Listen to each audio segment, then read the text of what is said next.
S Maruthesh. Prashant, ಈ ಹಿಂದೆ ಚರ್ಚೆಯಲ್ಲಿ ನೀವು ಹೇಳ್ತಾ ಇದ್ರಿ ಉಪಚುನಾವಣೆಯ ರಿಸಲ್ಟಿನ ನಂತರ ಏನೇನು ನಡೆಯುತ್ತೆ ಅನ್ನೋದು ಸದ್ಯಕ್ಕಿರೋ ಇಂಟ್ರೆಸ್ಟಿಂಗ್ ವಿಷಯ ಅಂತ. ಆದರೆ ಈ 3 ಗಂಟೆಗಳ ಚರ್ಚೆ ಏನಿದೆಯಲ್ಲ, ಚರ್ಚೆ ಮುಂದಾಗಬಹುದಾದ ಬೆಳವಣಿಗೆಗೆ ನಮ್ಮ ಉತ್ತರ ಏನಿರಬೇಕು ಅನ್ನೋದನ್ನು ಸ್ಪಷ್ಟವಾಗಿ ಮಾತಾಡಿದ್ದಾರೆ ಅನ್ನೋದು ಗೊತ್ತಾಗ್ತಾ ಇದೆ.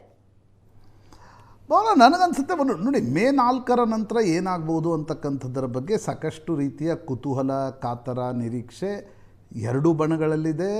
ಕಾಂಗ್ರೆಸ್ ಮತದಾರರಲ್ಲೂ ಇದೆ, ಕಾಂಗ್ರೆಸ್ನ ಶಾಸಕರಲ್ಲೂ ಇದೆ. ಆದರೆ ದಾವಣಗೆರೆ ಕಾರಣದಿಂದ ನಡೆದಿರ್ತಕ್ಕಂಥ ಒಟ್ಟಾರೆ ಬೆಳವಣಿಗೆಗಳ ನಂತರ ಒಂದು ಮಟ್ಟದ ಆತಂಕ ಸಿದ್ದರಾಮಯ್ಯನವರ ಬೆಂಬಲಿಗ ಶಾಸಕರಲ್ಲಿ, ಮಂತ್ರಿಗಳಲ್ಲಿದೆ ಅಂತಕ್ಕಂಥದ್ದು ಸ್ಪಷ್ಟ.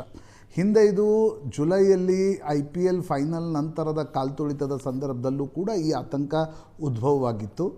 ಅದಾದ ಮೇಲೆ ಸೆಷನ್ನ ಸಂದರ್ಭದಲ್ಲಿ ಸಿದ್ದರಾಮಯ್ಯನವರು ಬಿಗಿಪಟ್ಟನ್ನು ಹಾಕಿದಾಗ ಹೈಕಮಾಂಡ್ ಸ್ವಲ್ಪ ಮಟ್ಟಿಗೆ ಶಾಂತ ಆಯಿತು. ಈಗ ಮರಳಿ ದಾವಣಗೆರೆ ಬೈ ಇಲೆಕ್ಷನ್ಸ್ನ ಆಫ್ಟರ್ ಇಫೆಕ್ಟ್ಗಳ ಕಾರಣದಿಂದಾಗಿ ರಾಜಕೀಯ ಕಾರ್ಯದರ್ಶಿ of chief minister Nazeer Ahmed ಮತ್ತು ಜಬ್ಬಾರ್ ಮೇಲೆ ಏನೋ ಒಂದು ಕ್ರಮವನ್ನು ಹೈಕಮಾಂಡ್ ತೆಗೆದುಕೊಂಡಿದೆ. ಅದಾದಮೇಲೆ ಸಹಜವಾಗಿರ್ತಕ್ಕಂಥ ಒಂದು ಆತಂಕ ಸಿದ್ದರಾಮಯ್ಯ ಆಪ್ತ ಬಳಗದಲ್ಲಿದೆ. ಅದನ್ನು ಅಡ್ರೆಸ್ ಮಾಡುವ ಪ್ರಯತ್ನದ ಭಾಗವಾಗಿ ಸಿದ್ದರಾಮಯ್ಯನವರು ಮತ್ತು ಅವರ ಶಾಸಕರನ್ನು ಒಂದು ಕಡೆ ಕರೀತಕ್ಕಂಥ ಒಂದು ಪ್ರಯತ್ನ ನಡೆದಿದೆ ಅಂತಕ್ಕಂಥದ್ದು ಸ್ಪಷ್ಟ. ಬಟ್ ಅದರಲ್ಲಿ ಮೊದಲನೇ ಸಾಲಿನಲ್ಲಿ ಕುಳಿತಿರ್ತಕ್ಕಂಥವ್ರು N A Haris D K ಶಿವಕುಮಾರ್ಗೂ ಕೂಡ ಆಪ್ತರು. ಅವ್ರು ಹೆಂಗಲ್ಲಿ ಕಾಣಿಸ್ಕೊಂಡ್ರು ಅಂತಕ್ಕಂಥದ್ದು ಕೂಡ ಆಶ್ಚರ್ಯ ಇದೆ. ಹ್ಯಾರಿಸ್ ಸಿದ್ದರಾಮಯ್ಯನವ್ರಿಗೂ ಆಪ್ತರು ಇದ್ದಾರೆ. ಆದರೆ ಒಂದು ರೀತಿಯ ಪೈಪೋಟಿ ಅಂತ ಬಂದಾಗ ಅವರು ಡಿ ಕೆ ಶಿವಕುಮಾರ್ ಜೊತೆ ನಿಂತ್ಕೊಳ್ತಕ್ಕಂಥ ಸಾಧ್ಯತೆಗಳು ಹೆಚ್ಚು. ಬಟ್ ಅವರು ಫಸ್ಟ್ ಲೈನಲ್ಲಿ ಕಾಣ್ತಿದ್ದಾರೆ. ಹೀಗಾಗಿ ಒಟ್ಟಾರೆ ಕಾಂಗ್ರೆಸ್ನಲ್ಲಿ ನಡೆದಿರ್ತಕ್ಕಂಥ ಬೆಳವಣಿಗೆಗಳೇನಿವೆ ಇವುಗಳ ಬಗ್ಗೆ ಸಿದ್ದರಾಮಯ್ಯನವರು ಎಲ್ಲೂ ಮನಸ್ಸು ಬಿಚ್ಚಿ ಮಾಧ್ಯಮಗಳ ಎದುರು ಮಾತನಾಡಿಲ್ಲ. ಅದಾದಮೇಲೆ ಕೆ ಎನ್ ರಾಜಣ್ಣ ಹೇಳಿದರು ಸಿದ್ದರಾಮಯ್ಯನವರು ಒಂದು ಅಸಹಾಯಕ ಸ್ಥಿತಿಯಲ್ಲಿದ್ದಾರಾ ಅನ್ನುವ ಅನೇಕ ನಾನಾ ಪ್ರಶ್ನೆಗಳನ್ನು ಕಾಂಗ್ರೆಸ್ ನಾಯಕರೇ ಎತ್ತಾ ಇದ್ದರು. ಅದರ ಮಧ್ಯೆ ನನಗನ್ಸುತ್ತೆ ಇದೊಂದು ಓಪನ್ ಹೌಸ್ ರೀತಿಯಲ್ಲಿ ತನ್ನ ಬೆಂಬಲಿಗ ಶಾಸಕರು ತನ್ನ ಬೆಂಬಲಿಗರ ಎದುರಾಬದ್ರ ಕೂತ್ಕೊಂಡು ನಾಳೆ ಪರಿಸ್ಥಿತಿ ಏನಾಗ್ಬೋದು, ಈಗ ಏನೇನಾಯಿತು ಇದನ್ನೆಲ್ಲವನ್ನು ಮುಖ್ಯಮಂತ್ರಿಗಳು ವಿವರಿಸಿದ್ದಾರೆ ಅಂತಕ್ಕಂಥದ್ದು ನನಗೆ ಬಂದಿರತಕ್ಕಂಥ ಒಂದು ಮಾಹಿತಿ. ನಿಶ್ಚಿತವಾಗಿ ಸಿದ್ದರಾಮಯ್ಯನವರ ಬಣ ಕೂಡ ಏನಾಗಬಹುದು ಅಂತಕ್ಕಂಥದ್ರ ಬಗ್ಗೆ ಒಂದಿಷ್ಟು ಅಪ್ರಿಹೆನ್ಷನ್ಸ್ಗಳಿವೆ. ಅದನ್ನು ಅಡ್ರೆಸ್ ಮಾಡುವ ಪ್ರಯತ್ನವನ್ನು ಮುಖ್ಯಮಂತ್ರಿ ಮತ್ತು ಅವರ ಒಂದು ಬಳಗ ಮಾಡ್ತಿದೆ ಅಂತಕ್ಕಂಥದ್ದು ಸ್ಪಷ್ಟ. ಈಗ ಮೇ 4ರ ನಂತರ ಏನಾಗುತ್ತೆ ಅನ್ನೋದು ಭಾವನಾ ನಾವು ಅವತ್ತೂ ಕೂಡ ಮಾತನಾಡಿದ್ವಿ. ದಾವಣಗೆರೆಯ ಫಲಿತಾಂಶದ ಮೇಲೆ ಅದು ಹೆಚ್ಚು ಅವಲಂಬಿತ ಆಗಿರುತ್ತೆ. ದಾವಣಗೆರೆಯ ಫಲಿತಾಂಶ ತುಂಬ ತಿರುವುಮುರು ಆದರೆ ಪ್ರಾಯಶಃ ಕಾಂಗ್ರೆಸ್ನಲ್ಲಿನ ಒಳ ಜಗಳ ಇನ್ನಷ್ಟು ಫ್ಲೇರಪ್ ಆಗ್ಬೋದು. ದಾವಣಗೆರೆಯ ಫಲಿತಾಂಶ ಕಾಂಗ್ರೆಸ್ ಪರವಾಗಿ ಬಂದರೆ ನನಗನ್ಸುತ್ತೆ ಆಗ ಜಮೀರ್ ಅಹ್ಮದ್ ಮೇಲೆ ಕ್ರಮ ಯಾಕೆ ತೆಗೆದುಕೊಳ್ಬಾರ್ದು ಅಂತಕ್ಕಂಥ ಒತ್ತಡ ಸಲೀಂ ಅಹ್ಮದ್, ರಿಜ್ವಾನ್ ಅರ್ಷದ್ ಈ ಗುಂಪಿನಿಂದ ಬರಬಹುದು. ಸೊ ಅದನ್ನು ಹೇಗೆ ಕಾಂಗ್ರೆಸ್ ಬಗೆಹರಿಸುತ್ತೆ ಅಂತಕ್ಕಂಥದ್ದು ಕೂಡ ಬಹಳ ಮುಖ್ಯವಾಗಿರ್ತಕ್ಕಂಥ ಭಾಗ. ನೋಡಿ, ಮುಸ್ಲಿಂ ನಾಯಕರ ನಡುವಿನ ತಿಕ್ಕಾಟ ಏನಿದೆ ಅದು ಕಾಂಗ್ರೆಸ್ನ ಜಗಳವನ್ನು ಇನ್ನಷ್ಟು ಫ್ಲೇರಪ್ ಮಾಡುವ ಶಕ್ತಿ ಅದಕ್ಕೆ ನಿಶ್ಚಿತವಾಗಿದೆ. ಹೀಗಿರುವಾಗ ಮೇ 4ರ ನಂತರ ಏಕಾಏಕಿ ಇದನ್ನು ಬಗೆಹರಿಸದೆ ಕಾಂಗ್ರೆಸ್ ಹೈಕಮಾಂಡ್ ಮುಂದಿನ ಒಂದು ಹಂತಕ್ಕೆ ಹೋಗಿಬಿಡುತ್ತೆ ಅಂತಕ್ಕಂಥದ್ದು ಅನ್ನಿಸ್ತಾ ಇಲ್ಲ. ಈಗಾಗಲೇ ಡಿ ಕೆ ಶಿವಕುಮಾರ್ ತಮ್ಮ ಆಪ್ತರ ಬಳಿ ಹೇಳ್ತಿದ್ದಾರೆ ಎಲ್ಲ ಕಾರಣಗಳು ಮುಗಿದು ಹೋದವು, ಮೇ 4ರ ನಂತರ ಏನಿದೆ ನನಗೆ ಹೈಕಮಾಂಡ್ ಏನಾದರೂ ಮಾಡಬೇಕು ಅಂತಕ್ಕಂಥದ್ದನ್ನು ಡಿ ಕೆ ಶಿವಕುಮಾರ್ ಹೇಳ್ಬೋದು. ಆಗ ಸಿದ್ದರಾಮಯ್ಯನವರು ಏನು ಹೇಳ್ತಾರೆ, ಸಿದ್ದರಾಮಯ್ಯನವರ ಮನಸ್ಸಿನಲ್ಲೇನಿದೆ, ಪ್ರಾಯಶಃ ತನ್ನ ಬೆಂಬಲಿಗ ಶಾಸಕರ ಜೊತೆ ಅದನ್ನು ಅಡ್ರೆಸ್ ಮಾಡ್ತಕ್ಕಂಥ ಪ್ರಯತ್ನವನ್ನು ಸಿದ್ದರಾಮಯ್ಯನವರು ಈ ಒಂದು ರಹಸ್ಯ ಅನ್ಬಹುದಾಗಿರ್ತಕ್ಕಂಥ ಆಪ್ತರ ಸಭೆಯಲ್ಲಿ ಮಾತನಾಡಿದ್ದಾರೆ ಅಂತ ಅನಿಸುತ್ತೆ. ಭಾವನಾ. ಪ್ರಶಾಂತ್, 3 ವರ್ಷ ತುಂಬ್ತಾ ಇದೆ ಸರ್ಕಾರಕ್ಕೆ. ಈಗ ಅಧಿಕಾರ ಬದಲಾವಣೆಯ ಮಾತು ಡಿ ಕೆ ಶಿವಕುಮಾರ್ ಅವ್ರ ಕಡೆಯಿಂದನೂ ಇದೆ. ಇನ್ನು ಮತ್ತೊಂದು ಕಡೆ ಸಿದ್ದರಾಮಯ್ಯ ಅವರ ಕಡೆಯಿಂದ ಒಂದು ವೇಳೆ ಅಧಿಕಾರ ಬದಲಾವಣೆಯಾದರೆ ಅದು ಜಿ ಪರಮೇಶ್ವರ್ಗೆ ಸಿಗಲಿ ಅನ್ನೋ ದಾಳ ಉರುಳಿಸೋ ಎಲ್ಲ ಸಾಧ್ಯತೆ ಇದೆ. ಇಲ್ಲ ಅಧಿಕಾರ ಬದಲಾವಣೆ ಇಲ್ಲ ಅಂದರೆ KPCC ಅಧ್ಯಕ್ಷ ಸ್ಥಾನ ಬದಲಾಗಬೇಕು, ಸಂಪುಟ ಪುನರ್ರಚನೆಯಾಗಬೇಕು ಅಂತ. ಸೊ ಇದು 6ಕ್ಕೆ ಏಳಲ್ಲ 3ಕ್ಕೆ ಇಳಿಯಲ್ಲ ಅನ್ನೋ ಹಾಗಾಗಿದೆ. ನೋಡಿ, ಯಾವುದೇ ಕಾರಣಕ್ಕೂ ನಾನು ಅಧಿಕಾರ ಬಿಟ್ಕೊಡಲ್ಲ ಅನ್ನೋದನ್ನು ಸಿದ್ದರಾಮಯ್ಯನವರು ಪದೇ ಪದೇ ಹೈಕಮಾಂಡ್ಗೆ ಸ್ಪಷ್ಟಪಡಿಸಿದ್ದಾರೆ. ಹೈಕಮಾಂಡ್ನಲ್ಲೂ ಕೂಡ ಸ್ಪೆಷಲಿ ರಾಹುಲ್ ಗಾಂಧಿ ಎಲ್ಲೂ ಕೂಡ ಇಲ್ಲಿಯವರೆಗೆ ನಾಯಕತ್ವ ಬದಲಾವಣೆಯ ವಿಷಯವನ್ನು ತನ್ನ ಏನೊಂದು ರೀತಿ ಸಿಪಾಯಿ ಸಲಹಾಕಾರ ಇರ್ತಾರೆ, ಸೇನಾಧಿಪತಿಗಳಿರ್ತಾರೆ, ಅವ್ರ ಜೊತೆ ಎಲ್ಲೂ ಕೂಡ ರಾಹುಲ್ ಗಾಂಧಿ ಇಲ್ಲಿಯವರೆಗೆ ಚರ್ಚೆ ಮಾಡಿಲ್ಲ. ಪ್ರಮುಖವಾಗಿರ್ತಕ್ಕಂಥ ಒಂದು ಹಿಂಡರೆನ್ಸ್ ಕಾಂಗ್ರೆಸ್ ಹೈಕಮಾಂಡ್ಗೆ ಅನಿಸ್ತಾ ಇರ್ತಕ್ಕಂಥದ್ದು ಹಿಂದುಳಿದ ವರ್ಗದ ಒಬ್ಬ ಪ್ರಮುಖ ನಾಯಕನನ್ನು ನಾವು ಹೆಂಗೆ ನಾಯಕತ್ವ ಬದಲಾವಣೆಯಲ್ಲಿ ಕೆಳಗಿಳಿಸೋದು, ವಾಟ್ ಈಸ್ ಗ್ಯಾರಂಟಿ ಫಾರ್ 2028 ಅಂತಕ್ಕಂಥದ್ದು ಕಾಂಗ್ರೆಸ್ ಹೈಕಮಾಂಡನ್ನು ಕಾಡ್ತಾ ಇರ್ತಕ್ಕಂಥ ಪ್ರಶ್ನೆ. ಡಿ ಕೆ ಶಿವಕುಮಾರ್ ಕೂಡ ಅಷ್ಟೇ ಒಂದು ಬಿಗಿಪಟ್ಟನ್ನು ಬಿಡುವ ಸ್ಥಿತಿಯಲ್ಲಿಲ್ಲ. ಹೀಗಿರುವಾಗ ದಾವಣಗೆರೆಯ ಒಟ್ಟಾರೆ ಮುಸ್ಲಿಂ ತಿಕ್ಕಾಟ ನಡೆದಿದೆ. ಈಗ ಕಾಂಗ್ರೆಸ್ ಹೈಕಮಾಂಡ್ ಮೇ 4ರ ನಂತರ ಏನು ಮಾಡಬಹುದು? ಅಪ್ರಿಹೆನ್ಷನ್ಸ್ ಇದೆ, ಮೀಡಿಯಾಗಳಲ್ಲೂ ಇದೆ, ಬೇರೆ ಬೇರೆ ಕಡೆ. ಯಾಕಂದರೆ ಇದು ನೋಡಿ, ಇದೊಂದು ರೀತಿ ತೋಳ ಬಂತು ತೋಳದ ಕಥೆಯ ರೀತಿಯಲ್ಲಿ. ನಾವು ನವೆಂಬರ್ನಿಂದ ನಾಯಕತ್ವ ಬದಲಾವಣೆಯ ಬಗ್ಗೆ ಚರ್ಚೆ ಮಾಡ್ತಾನೇ ಇದ್ದೀವಿ. ನಾವು ಚರ್ಚೆ ಮಾಡಿದರೆ ಇದೇನೂ ಆಗಲ್ಲ, ಕಾಂಗ್ರೆಸ್ ಹೈಕಮಾಂಡ್ನ ಅಂಗಳದಲ್ಲಿ ಇದು ಚರ್ಚೆ ಆಗುತ್ತಾ ಅನ್ನೋದು ಬಹಳ ಮುಖ್ಯ. ಇಲ್ಲಿಯವರೆಗೆ ಆ ರೀತಿಯ ಯಾವುದೇ ಚರ್ಚೆಗಳು ಇಲ್ಲ.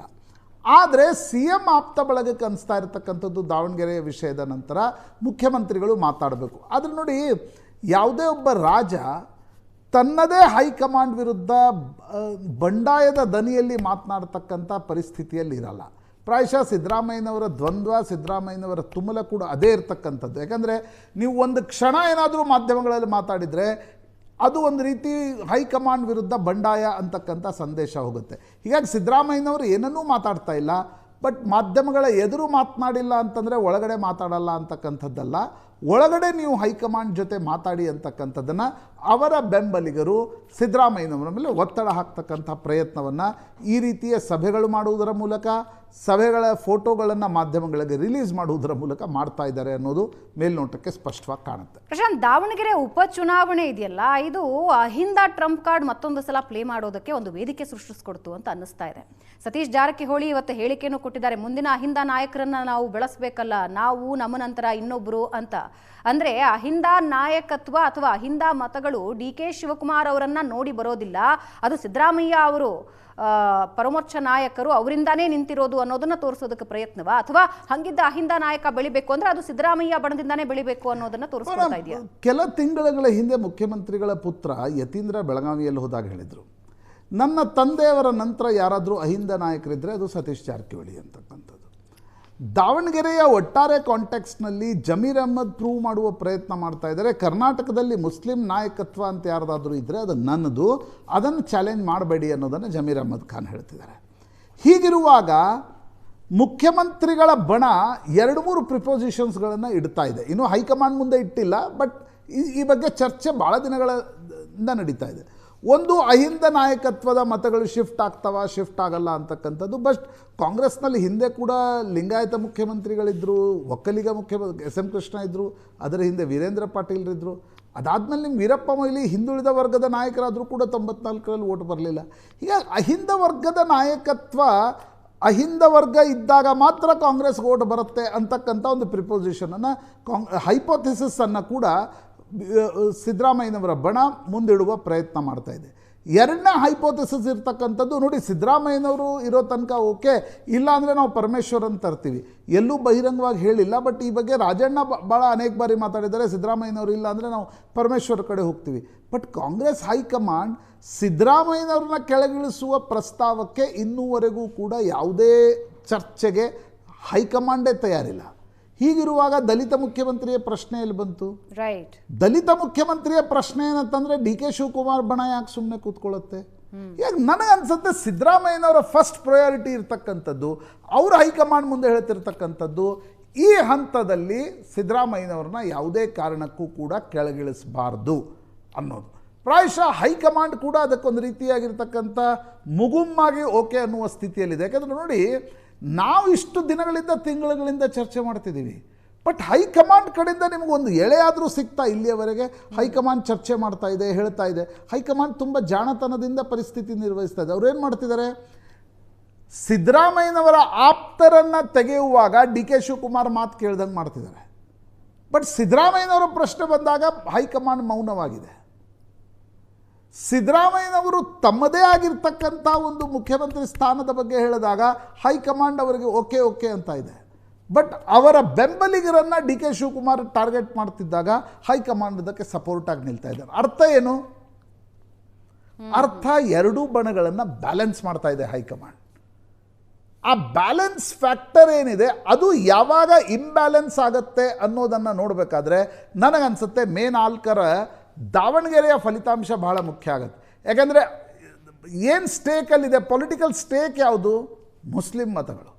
ಒಂದು ವೇಳೆ ಮುಸ್ಲಿಂ ಮತಗಳು ಮೇ 4ರಲ್ಲಿ ವಿಪರೀತವಾಗಿರ್ತಕ್ಕಂಥ ರಿಸಲ್ಟ್ಸನ್ನು ಕೊಟ್ಟರೆ ಕಾಂಗ್ರೆಸ್ನ ಈ ಒಂದು ನೀವು ದಂಗಲ್ ಅಂತ ಕರಿತಿರೋ, ತಲ್ಲಣ ಅಂತ ಕರಿತಿರೋ, ಸಂಚಲನ ಅಂತ ಕರಿತಿರೋ, ಅದು ಇನ್ನಷ್ಟು ಜಾಸ್ತಿ ಆಗುತ್ತೆ. ಅಲ್ಲ, ಅದು ಸಿದ್ದರಾಮಯ್ಯ ಅವರಿಗೆ ಸೂಪರ್ ಪಾಸಿಟಿವ್ ಆಗಬಹುದಲ್ಲ. ನೀವು ಮುಸ್ಲಿಂ ಮತದಾರರನ್ನ ಎದುರಾಕೊಂಡ್ರಿ, ಹಾಗಾಗಿ ಈ ರಿಸಲ್ಟ್ ಬಂದಿದೆ. ಮುಸ್ಲಿಂ ಮತದಾರರು ಯಾರು ಹಿಂದೆ ಇದ್ದಾರೆ, ಅಹಿಂದ ನಾಯಕರ ಹಿಂದೆ ಇದ್ದಾರೆ, ಹಾಗಾಗಿ ನೀವು ಮುಟ್ಟೋ ಹಾಗಿಲ್ಲ. ಅದನ್ನು ಸಿದ್ದರಾಮಯ್ಯನವರ ಬಣ ಎಷ್ಟೇ ಹೇಳಿದರೂ ಕೂಡ ಡಿ ಕೆ ಶಿವಕುಮಾರ್ ಮತ್ತು ಈಗ ರಣದೀಪ್ ಸಿಂಗ್ ಸುರ್ಜೇವಾಲಾ ಹೇಳ್ತಿರೋದೇನು, ಯಾವುದೇ ಕಾರಣಕ್ಕೂ ಕೂಡ ಪಕ್ಷದ ಅಶಿಸ್ತನ್ನು ನಾವು ಸಹಿಸಲ್ಲ, ಆ ಕಾರಣಕ್ಕೆ ಜಬ್ಬಾರ್ ಮೇಲೆ ಕ್ರಮ ತೆಗೆದುಕೊಳ್ಳಾಯಿತು, ಆ ಕಾರಣಕ್ಕೆ ಪೊಲಿಟಿಕಲ್ ಸೆಕ್ರೆಟ್ರಿ ನಜೀರನ ನೀವು ರಾಜೀನಾಮೆ ಕೊಡುವಂತೆ ಹೇಳಲಾಯಿತು. ಹೀಗಾಗಿ ಅದನ್ನು ಆಂಟಿಸಿಪೇಟ್ ಮಾಡಿ ಡಿ ಕೆ ಶಿವಕುಮಾರ್ ಬಣ ಕೂಡ ಜಾಣ ಹೆಜ್ಜೆ ಇಡ್ತಾ ಇದೆ. ಅದಕ್ಕೆ ಹೈಕಮಾಂಡ್ನ ಆಶೀರ್ವಾದ ಕೂಡ ಸಿಕ್ಕಂತಾಗಿದೆ. ಇಲ್ಲಾಂದರೆ ಸಲೀಂ ಅಹ್ಮದ್ ಮತ್ತು ರಿಜ್ವಾನ್ ಅರ್ಷದರಿಗೆ ನೀವು ಕಾಂಗ್ರೆಸ್ನ ಕಚೇರಿಯಲ್ಲಿ ಪತ್ರಿಕಾಗೋಷ್ಠಿ ಮಾಡಲಿಕ್ಕೆ ಹೆಂಗೆ ಅವಕಾಶ ಸಿಗ್ತಾ ಇತ್ತು? ಸೊ ಕಾಂಗ್ರೆಸ್ ಹೈಕಮಾಂಡ್ ಶಿಸ್ತು ಅಶಿಸ್ತಿನ ಪ್ರಶ್ನೆ. ಈಗ ರಾಜಣ್ಣ ಏನೋ ರಾಹುಲ್ ಗಾಂಧಿ ಬಗ್ಗೆ ಹೇಳಿದರು, ಹಿಂದೆ ಮುಂದೆ ನೋಡಲಿಲ್ಲ, ರಾಜೀನಾಮೆ ಕೊಟ್ಟು ಹೋಗು ಅಂತ ಹೇಳಲಾಯಿತು. ರಾಜೀನಾಮೆಗೂ ಕಾಯಲಿಲ್ಲ, ವಜಾ ಮಾಡಿ ಅಂತ ಹೇಳಿದರು, ರಾಜೀನಾಮೆ ತಗೋಬೇಡಿ ಅಂತ ಹೇಳಿದರು. ಈಗಲೂ ಕೂಡ ನಜೀರ್ ರಾಜೀನಾಮೆಯನ್ನು ತೆಗೆದುಕೊಳ್ತಾರೆ ಅಂತ ಅನ್ನಿಸ್ತಾ ಇಲ್ಲ, ಬಟ್ ಜಮೀರ್ ಮೇಲೆ ಕ್ರಮ ತೆಗೆದುಕೊಳ್ತಾ ಇಲ್ಲ. ಗೊತ್ತಿದೆ ಜಮೀರ್ ಪಾಪ್ಯುಲರ್ ಲೀಡರ್ ಅಂತ. ಹೀಗಾಗಿ ನನಗನ್ಸುತ್ತೆ ಭಾವನ, ಇದೆಲ್ಲವೂ ಕೂಡ ಕಲ್ಮಿನೇಟ್ ಆಗೋದು ಮೇ 4ರ ಫಲಿತಾಂಶ ಏನು ಅಂತ. ಮೇ 4ರ ಫಲಿತಾಂಶ ಪರವಾಗಿ ಬಂದರೆ ಭೂಕಂಪದ ಮಾಪನ ರಿಕ್ಟರ್ ಮಾಪಕದಲ್ಲಿ ಕಡಿಮೆ ಇರುತ್ತೆ. ಮೇ 4ರ ಫಲಿತಾಂಶ ವಿರುದ್ಧವಾಗಿ ಬಂದರೆ ಅವಾಗ ಏನಾಗುತ್ತೆ, ವಿ ಡೋಂಟ್ ನೋ. ಎಲ್ಲಿಂದ ಎಲ್ಲಿ ಹೋಗ್ಬೋದು, ಈ ಇಡೀ ಫ್ಲೇರಪ್ ಯಾವ ಸ್ವರೂಪವನ್ನು ಪಡೆದುಕೊಳ್ಬೋದು, ವಿ ಡೋಂಟ್ ನೋ. ಎಸ್, ಯಾರಿಗೆ ಅದರ ಲಾಭ ಸಿಗುತ್ತೆ ಅನ್ನೋದು ಸದ್ಯಕ್ಕೆ ಕಾದು ನೋಡಬೇಕು. ವಾಪಸ್